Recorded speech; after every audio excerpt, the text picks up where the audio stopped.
आप सबको रोटी या भोजन इत्यादि बनाने में कुछ दिक्कत परेशानी तो नहीं आई? कल मुझे 2 से 3 ने ऐसा कहा है, पंडित जी आप पूरे राइट समय पर 5 बजे आप कथा को विराम कर दिया करें। तो क्या यही सत्य है?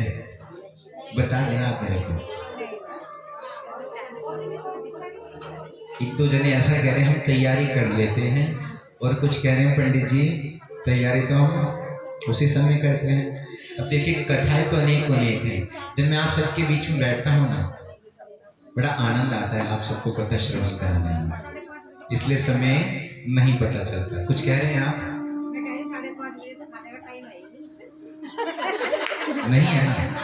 मुझे पंडित जी ने, अमित जी ने गुरु जी महाराज आज गुरु मंत्र मिल गया है उनको। आज भगवान का जप करने लगे। धीरे धीरे समय व्यतीत होता गया। काफी समय हो गया है उनको भगवान का जप तप कर रहे हैं। पहले तो वो 1 महीने में 15 दिन फल खाकर, फिर धीरे धीरे फल भी छोड़ दिए हैं उन्होंने। घास पत्ते खाकर भगवान का जप तप कर रहे हैं। घास पत्ते भी आज खाने बंद कर दिए। जैसा जैसे समय बढ़ता गया, केवल जल पीकर ही भगवान का भजन करते हैं। अब जल भी बंद कर दिया है, केवल अब वायु को आहार बना लिया उन्होंने। अब जैसे ही वायु को आहार बनाया तो सारे ब्रह्मांड में हाहाकार मच गया। प्रभु ये वायु कहां चली गई है? कौन है आपका भक्त? ये सारी की सारी वायु जैसी भगवान नारायण ने देखा, रे ये तो मेरा छोटा सा भक्त, ये मेरा अनन्य भक्त, ये मेरी समाधि में बैठा।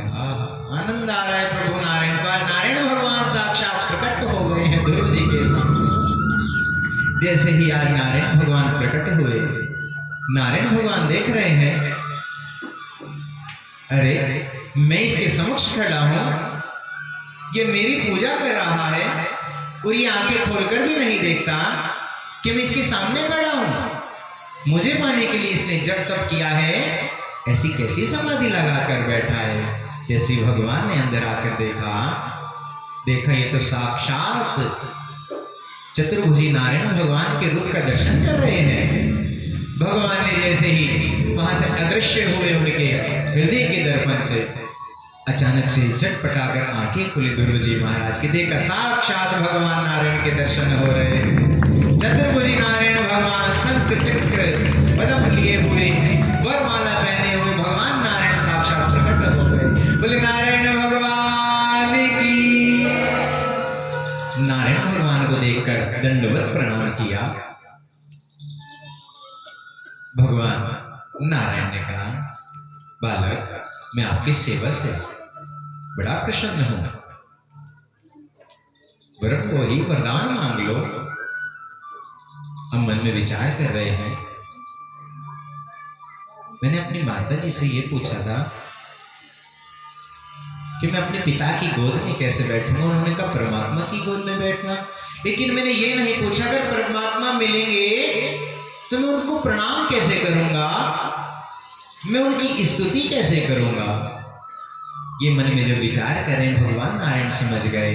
भगवान नारायण ने अपने शंख उनके कपोलों से लगाए, उनको सारे के सारे वेद कंठस्थ याद हो गए हैं और भगवान नारायण की स्तुति कर रहे हैं। शांतकारं भुजगशयनं पद्मनाभं सुरेशं विश्वधारं गगन सदृशं मेघवर्णं शुभांगं लक्ष्मीकान्तं कमलनयनं योगहृदयानगम्यं वन्दे विष्णुं भवभयहरं सर्वलोकैकनाथं। भगवान नारायण की इतनी सुंदर स्तुति की है ध्रुव जी महाराज ने। प्रभु ने कहा मैं आपसे प्रसन्न हूं, क्या मांगना है? बस प्रभु आपके दर्शन हो गए, अब क्या मांगना। भगवान तो अंतर्यामी है।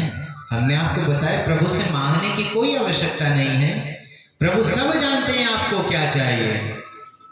भगवान जानते हैं ये ध्रुव क्यों मेरे तप के लिए आया है, हमारे जीवन में कभी कभी जो कटु वाक्य कहते हैं ना, वो हमको ऊंचे स्थान पर बिठा देते हैं। ये सत्य है, मैं इस सत्य को जानता हूं।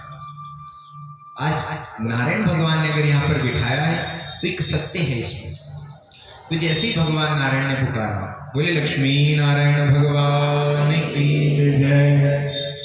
आज जैसे ही भगवान नारायण ने कहा जाओ, आज से 36,000 वर्ष तक तुम उसमें राज्य करोगे।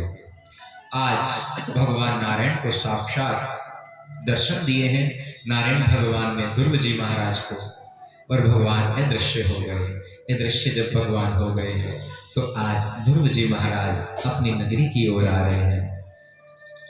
प्रहलाद यहाँ पर उत्तान पाद पुष्प लिए खड़े हैं कि मेरा पुत्र आ रहा है, इसने भगवान की प्राप्ति की है। तो आज पुष्पों की वर्षा की जा रही है ध्रुव जी महाराज पर। जब कम हम अच्छा कोई कार्य करते हैं तो हमारे बड़े बड़े प्रसन्न होते हैं, हमारे नगरवासी ग्रामवासी सभी बड़े प्रसन्न होते हैं कि बड़ा ही नेक पुत्र है, इसने हम सबका नाम बड़ा ही रोशन किया है। तो आज उत्तान पाद जी इसी बात से बड़े प्रसन्न हुए हैं। प्रसन्न होकर फूलों की वर्षा की गई है। आज उत्तान पाद जी के समझ में आ गया केवल परमात्मा ही है जिनको अपना बनाया जा सकता है। मेरे पुत्र ने 5 वर्ष की आयु में भगवान को पा लिया। आज उत्तान पाद जी ने अपना सारा का सारा राज्य ध्रुव जी महाराज को उसका सिंहासन सौंप दिया और उत्तान पाद जी चल दिए हैं हरि कीर्तन करने के लिए। सब कुछ वहीं पर छोड़ दिया, आज वो भी कीर्तन करने के लिए चले गए। ऐसे बीते बीते 36,000 जब वर्ष व्यतीत हुए, पूर्ण हुए हैं। आज भगवान नारायण के साक्षात पार्षद आए हैं उनको लेने के लिए। विमान आया बड़ा सुंदर उनके लिए। आज ध्रुव जी महाराज जैसे उस विमान में पैर रखने के लिए तैयार हुए, वहां पर मृत्युदेव आए हैं। वो कहते हैं कहां जा रहे हो प्रभु? केवल एक ही ऐसा, अन्यथा तो जो ये मृत्यु देवी है ये हम सबको अपना ग्रास बनाती है, लेकिन वो ध्रुव जी महाराज को ग्रास नहीं बना पाए। उनके सर पर पैर रखकर ध्रुव जी महाराज उस विमान में बैठे हैं और अब विमान चल दिया है। अब आप देखिए भगवान के नाम की कितनी शक्ति है कि जो मृत्यु और मूर्धनि परम तत्वा कि उनके सिर पर पैर रख के, एक मृत्यु के सिर पर पैर रखकर ध्रुव जी महाराज विमान में बैठकर चले गए। थोड़े मायूस हैं। पार्षदों ने कहा प्रभु आप तो भगवान के अनन्य भक्त हैं और आपको हम लेने के लिए आए हैं। भगवान की आदेश हुआ है कि ध्रुव जी को लेकर आओ और आप इतने उदास हैं, क्या बात है प्रभु, क्या बात है? कहते जिस माँ ने मुझे इतना सुंदर ज्ञान दिया, जिस माँ की कृपा मुझ पर हुई, मैं अपनी माँ को छोड़कर आ गया। बस इसी बात का मुझे दुख है। अगर ऐसी संतान हर किसी की हो जाए तो वृद्ध आश्रम बिल्कुल खाली हो जाए। ये सत्यता है। आपको अगर मेरी कोई बात अच्छी लगे ना तो मुझे अच्छा लगेगा अगर तालियों से आप इस बात को स्वीकार करें। हाँ, मैं कुछ सत्य कह रहा हूं कि सारे के सारे वृद्ध आश्रम खाली हो जाएंगे अगर ध्रुव जी की तरह उनका पुत्र हो जाए, सब के सब। लेकिन ऐसे नहीं है, कुछ हमारी भी कमी है। जितना हमारे पर धन इकट्ठा हो गया है, हमने घर में काम वाली रख ली है। रसोई जिसको हम अन्नपूर्णा का घर कहते थे, धीरे धीरे वो रसोई बन गई और रसोई से फिर वो किचन बन गया। जो भगवान का भजन करते हुए माँ भगवती अन्नपूर्णा की साक्षात हम प्रतिमा लगाते थे जिस घर में, उनको प्रणाम करके हम भोजन बनाते थे, वो भगवान का प्रसाद आनंदमय बनता था। अब तो काम वाली आ गई है, कुक आ गई हैं, जिनको कहते हैं कुक। वो क्या करते हैं, बस जल्दी जल्दी खाना बनाओ, दूसरे घर भी जाना है। कोई श्रद्धा भाव नहीं है, क्योंकि वो आपसे धन लेते हैं। और जब ऐसा होगा तो हमारे बच्चों की मति भी खराब हो जाएगी, बुद्धि भी खराब हो जाएगी। इसलिए हमें अपने बच्चों को स्वयं अपने हाथ से बनाकर भोजन खिलाना चाहिए। यहाँ पर ध्रुव जी महाराज आज चले गए हैं विमान में। तो पार्षद को जब ये बात बताई कि मेरी माँ पीछे रह गई, तो पार्षद हंसकर कहते हैं, अरे नहीं नहीं प्रभु, जिसके इतने अनन्य पुत्र हो उसकी माँ पीछे कैसे रह सकती है। प्रभु देखो, वो आगे जो विमान जा रहा है ना, वो आपकी माता श्री जा रही है। बोले ध्रुव जी महाराज की। तो ऐसे अनन्य भक्त भगवान के ध्रुव जी, जो केवल 5 वर्ष की उम्र में ही भगवान को पा लिया है। और हम क्या करते हैं, हम अपने बच्चों को कथा में नहीं लेकर आते। अभी हमारे बच्चों की ट्यूशन है, ट्यूशन छूट गई तो इनकी पढ़ाई बर्बाद हो जाएगी। लेकिन ट्यूशन वाले आपको ये नहीं पढ़ाएंगे कि कोई ध्रुव भी थे, कोई प्रहलाद भी थे, ये भगवान के अनन्य भक्त थे, ये आपको नहीं पढ़ाएंगे। इसलिए आप जितना हो सके आप अपने बालकों को भी लेके आए, उनको भी कम से कम थोड़ा ज्ञान मिल जाएगा। आप सबको तो है ज्ञान, आप सब तो बड़े गदगद होते हैं इन कथा को श्रवण करके। लेकिन आप अगर अपने बालकों को कहोगे तो मम्मी बस ये अपनी कथा अपने पास तक रखो, उनको सुनने में अच्छी नहीं लगेगी। जैसी संगत होती है ऐसी रंगत हो जाती है। आप अच्छी संगत में लाओ तो सही उन बालकों को, तभी तो उनकी अच्छी रंगत होगी। हम क्या कहते हैं कि केवल 5 वर्ष का है अभी हमारा बालक, अभी तो इसके खेलने कूदने की उम्र है, इसको भी खेलने दो। ये क्या करेगा? जब बूढ़े हो जाएंगे तब करेंगे तीर्थ यात्रा। जब गोडों में भी दर्द हो जाएगा ना, जब कमर में भी दर्द हो जाएगा, तब करेंगे तीर्थ यात्रा। कि दूसरे के लाठी बनकर तुम्हें चलना पड़े, कि तब आप जाएंगे। संस्कार तो बचपन से मिलते हैं। इसलिए आप अपने बालकों को सुंदर सुंदर कथा को श्रवण कराना सीखें। हम भगवान के नाम भी यहाँ पर कहते हैं ना, बालकों के नाम चिंटू मिंटू अन्यथा हम नेट पर सर्च करते हैं, रख देते हैं। अच्छा नाम रखिए, कम से कम आप उनको 10 बार 20 बार 50 बार पुकारेंगे तो भगवान साक्षात आपको दर्शन देंगे। बोले लक्ष्मी नारायण भगवान की जय, बांके बिहारी लाल की जय। जय श्री राम, जय जय राम, जय जय श्री राधे श्याम लाल की जय।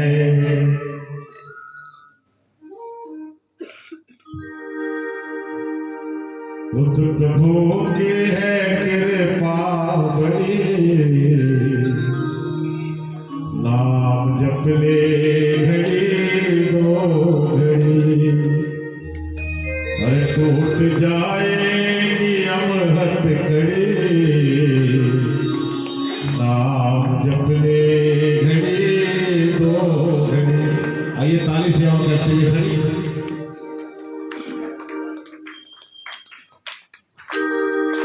उस प्रभु की है,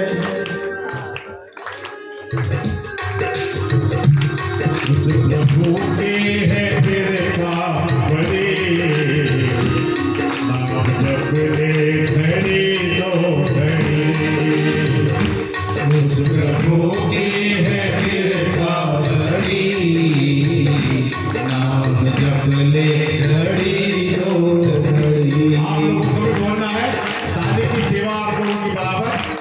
उस प्रभु की है, आप जप ले टूट जाएगी हथकड़ी, नाम जप ले। जय हो श्री राधे। आनंद लेते हुए तालियों की सेवा करते हुए आप सभी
दो घड़ी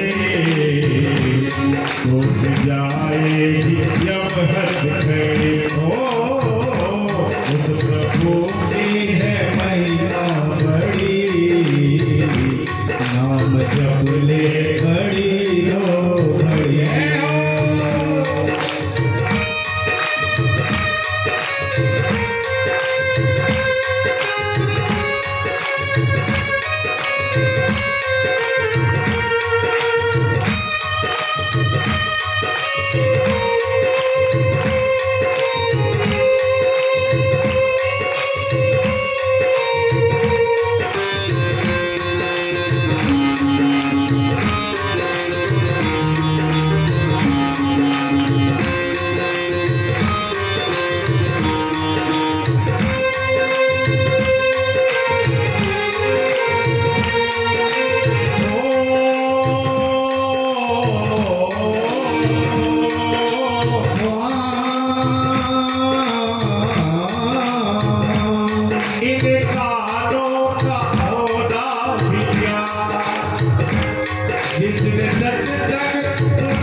जिसने ताने दिया ही ना हो इन हाथों का होना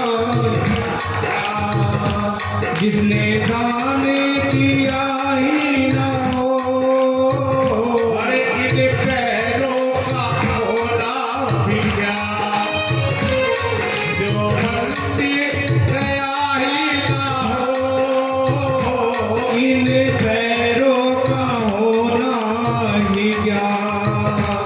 जो मंदिर गया ही ना हो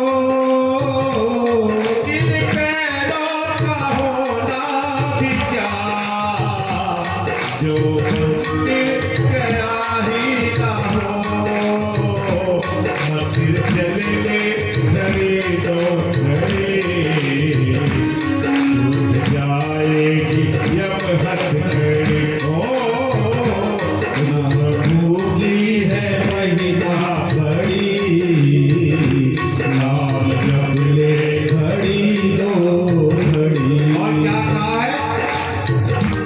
जिस जवानी पे गिराए तू वो जवानी तो ढल जाएगी जिस जवानी पे गिराए तू वो जवानी तो ढल जाएगी उभरा सीना सुकड़ जाएगा और कमर झुक जाएगी उभरा सीना सुगड़ जाएगा और कमर तेरी झुक जाएगी उभरा सीना सुगड़ जाएगा और कमर तेरी झुक जाएगी फिर क्या होगा हाथ लेकर चलेगा आप लोगों के आवाज कम लोग है हाथ लेकर नाम जप ले हरि घड़ी उस प्रभु की है महिमा बड़ी नाम जप ले घड़ी रो घड़ी नाम जप ले घड़ी रो घड़ी नाम जप ले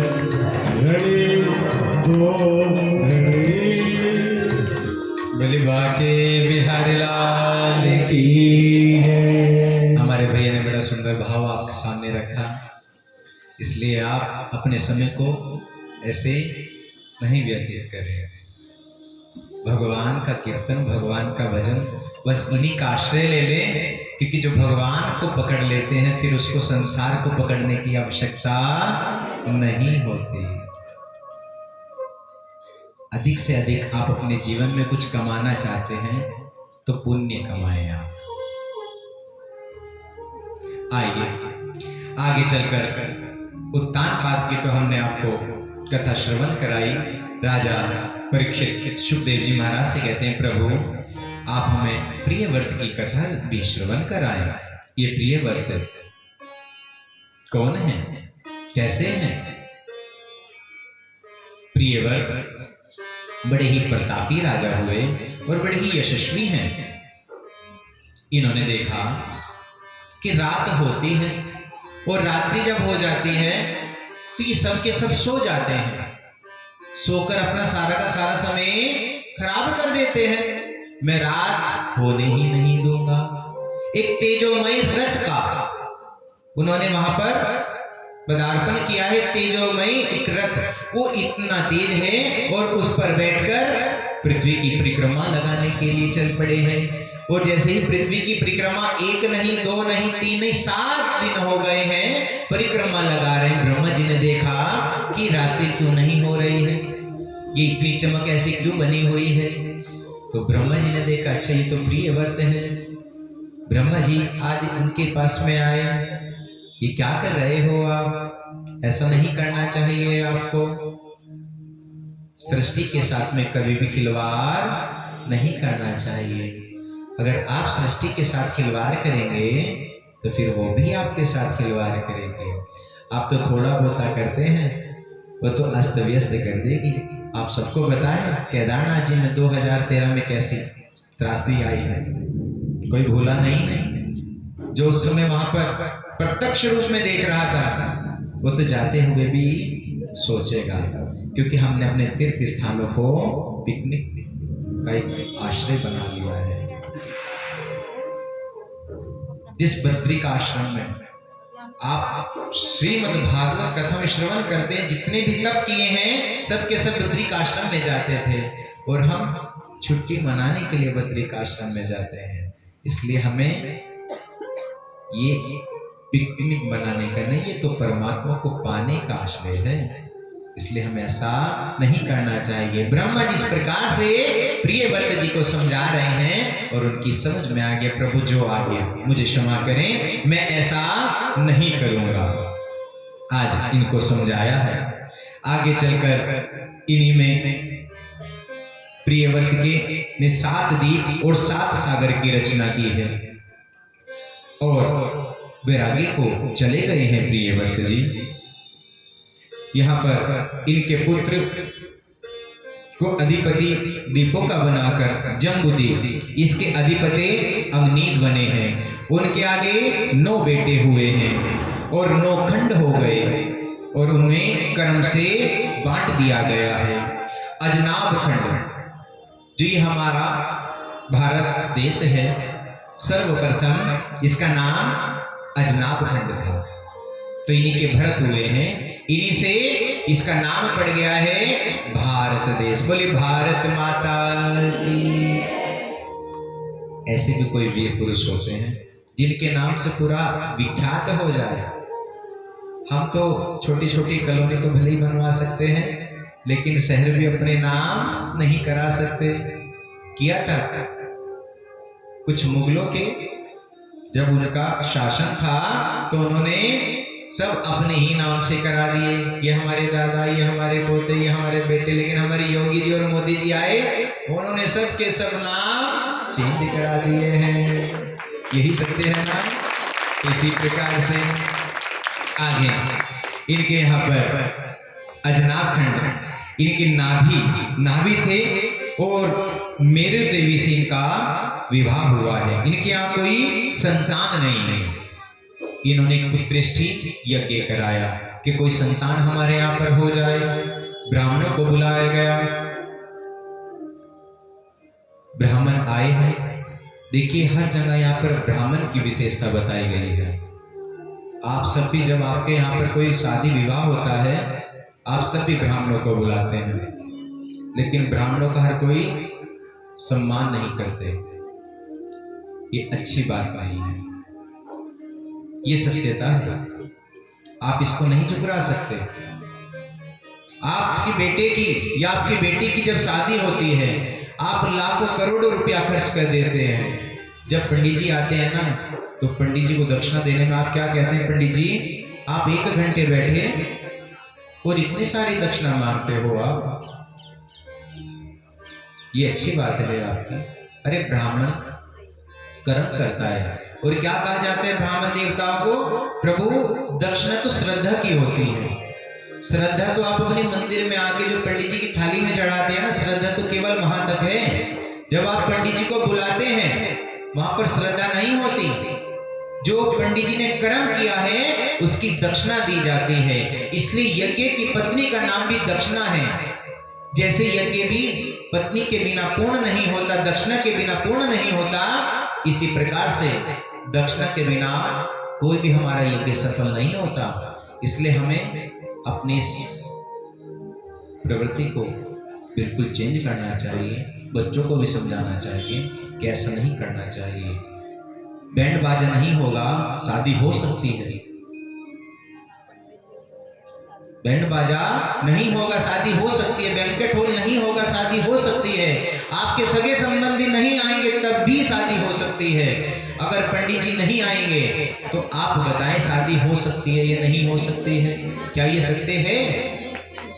इसलिए आप सबको ब्राह्मण देवताओं का सम्मान करना चाहिए।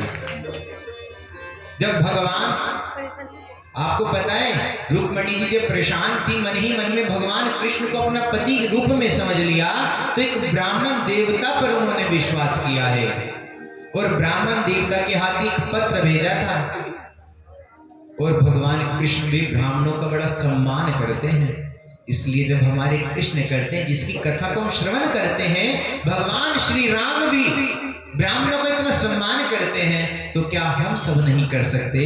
इसलिए ब्राह्मणों का अधिक से अधिक सम्मान करना चाहिए। पुराणों में ऐसा लिखा जाता है कि अगर ब्राह्मण देवता संतुष्ट है तो मैं स्वयं संतुष्ट हो जाता हूं। जो आप ब्राह्मण देवता को देते हैं वो स्वयं मुझको मिल जाता है। इसलिए ब्राह्मण देवता को प्रसन्न करके अपने घर से भेजना चाहिए। बोले बाके बिहारी लाल की। नाभि पुत्र ऋषभ देव इनके रूप में प्रकट हुए हैं, जिनका विवाह इंद्र की बेटी जयंती से हुआ है। इनके आगे 100 पुत्र हुए हैं। और ये ऋषभ देव जी भरत बने, इनके 5 पुत्र हुए। और इनके जो बड़े बेटे हैं सुमति को भार सौंप कर ये अब हरि भजन करने के लिए चले गए हैं। हरि भजन करने के लिए कहां पर गए हैं?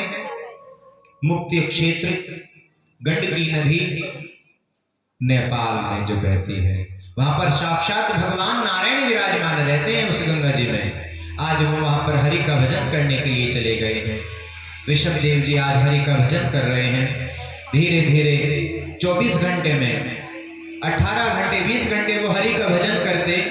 जैसे आज प्रातःकालीन सूर्य नारायण भगवान को सूर्य अर्घ देने के लिए गंगा किनारे गए हैं, जैसे ही सूर्य भगवान को अर्घ दे रहे थे कि हिरणी उनके आंखों के सामने आई। बड़ी जोर से एक आवाज हुई है कि व्याघ्र ने बड़ी जोर से आवाज की है। इतनी जोर से आवाज हुई कि उस हिरणी ने बड़ी जोर से छलांग लगाई। वो हिरणी गर्भवती थी, उसका गर्भ वहीं के वहीं गिर गया, वो उस गंगा जी में गिर गया। ऋषभ देव जी ने देखा ये तो अनर्थ हो जाएगा, ये बालक की मृत्यु हो जाएगी। आज जैसी छलांग लगाई है उसको निकाल लिया है और अपने कुटी में लेकर अपने आश्रम में लेकर आ गए हैं। ऋषभ देव जी अब उस हिरणी के बालक को इतना प्रेम करते, रुई के फोए से एक एक बूंद उसको जैसे बालकों को पिलाया जाता है दूध, इस प्रकार से उसको थोड़ा थोड़ा दूध पिलाते। जब वो धीरे धीरे बड़ी होती चली गई तो उसको कोमल कोमल हरे हरे पत्ते खिलाने प्रारंभ कर दिए। अब जो 18 से 20 घंटे भगवान का भजन करते थे, अब वो भजन का समय थोड़ा कम हो गया, 14 घंटे रह गया, धीरे धीरे 12 घंटे रह गया। अब ऐसे करते करते 10 घंटे पर आ गए हैं।